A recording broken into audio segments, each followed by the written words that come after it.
Morning everyone. आज के class में हम लोग हाइट एंड डिस्टेंस का कुछ क्वेश्चंस देखेंगे जो बीते साल पूछ चुका है। ठीक है, इससे पहले के वीडियो में हमने बहुत सारा क्वेश्चन देख चुका है, आप प्ले लिस्ट में जाके आप देख सकते हैं। ठीक है, चलिए देखिए क्वेश्चंस क्या है, समझिए। क्वेश्चन है अ tower stands vertically, a tower stands vertically on the ground. अब देखिए क्वेश्चंस में क्या है कि एक टावर है। देखो क्वेश्चंस क्या बोल रहा है, अ tower stands vertically on the ground. देखिए हाइट एंड डिस्टेंस का जब भी हम लोग क्वेश्चन सॉल्व करेंगे तो फिगर बनाना जरूरी है, क्योंकि बिना फिगर का बनने वाला नहीं है। अ tower stands vertically on the ground. देखिए ये एक ग्राउंड है, सपोज करो कि ये एक ग्राउंड है, ठीक, और इसी में एक टावर है इस तरह से वर्टिकली, ऐसे वर्टिकली। ठीक है, क्वेश्चन में क्या है कि a tower stands vertically on the ground from a point on the ground which is 25 metre away. अब ये हमारा टावर है, इसका नाम हम रख देते हैं ए बी। ए बी हमारा क्या है, टावर है, और ये जो हम यहाँ पे लिखे ये हमारा क्या है, ग्राउंड है। ठीक है, तो a tower stands vertically on the ground from a point on the ground which is 25 metre away from the foot of tower. अब बताइए, आप ही बताइए कि ये टावर है, ये टावर है, तो ये टावर का टॉप हो गया और ये इसका क्या हो गया, फुट हो गया।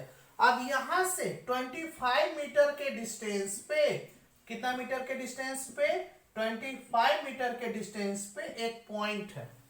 क्या है, एक पॉइंट है। देखिए लिखा हुआ from a point on the ground which is 25 metre away from the foot of the tower, the angle of elevation of the top of tower is found to be 45 degree.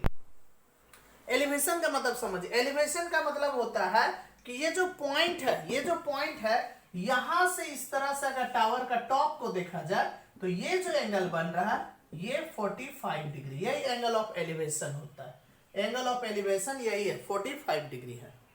तो आपसे question पूछा है कि angle of elevation of the top of tower is found to be 45 degree, then the height in metres of the tower is. तो ये tower का height क्या होगा ये निकालना है, मतलब हमको ए बी फाइंड करना। ए बी क्या होगा, हाइट ऑफ टावर निकालना है। ठीक है, तो एक चीज ध्यान दीजिएगा कि अगर बेस, अगर यहाँ पे 40 बेस नहीं, अगर यहाँ पे एंगल ऑफ एलिवेशन अगर 45 डिग्री होता है तो ये जितना बड़ा होता है उतना बड़ा ये भी होता है। ये चीज दिमाग में सेट कर लीजिए कि अगर ये 45 डिग्री अगर होगा तो ये जितना बड़ा होगा उतना बड़ा ये भी हो जाता है। मतलब अगर ये 25 मीटर है तो ये भी कितना होगा, 25 मीटर। मतलब इसका आंसर जो हमारा होगा वो 25 मीटर होगा। ये तो एमसीक्यू था, इसलिए इसको हम लोग ऐसे देख के मार दिए।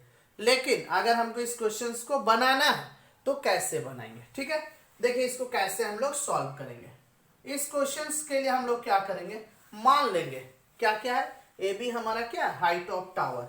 Late A B equal to height of tower, A B equal to height of tower, और इसको हम h मीटर मान लिए।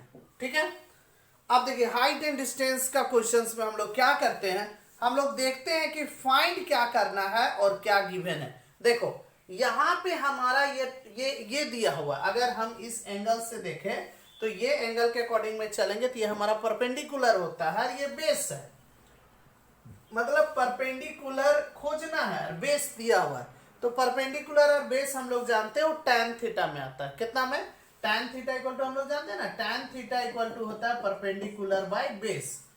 tan थीटा इक्वल टू क्या होता है, परपेंडिकुलर बाय बेस। इसका मतलब है कि ये परपेंडिकुलर है और ये हमारा क्या है, बेस है। तो हम लोग यहां पे लेंगे, क्या लेंगे, इन ट्राइंगल ए बी, इसका नाम यहाँ पे सी रख देते हैं, in triangle A B C, in triangle A B C कितना लेंगे, tan 45 degree.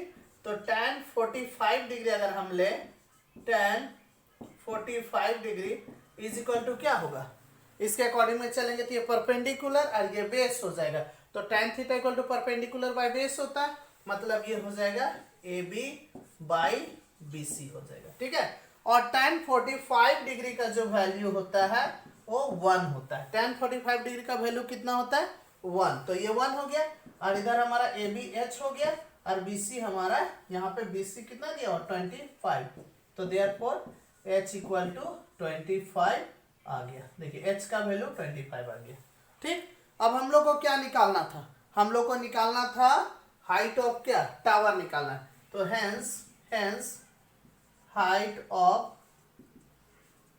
Of tower is equal to H is equal to 25 metre, यही आंसर हो गया।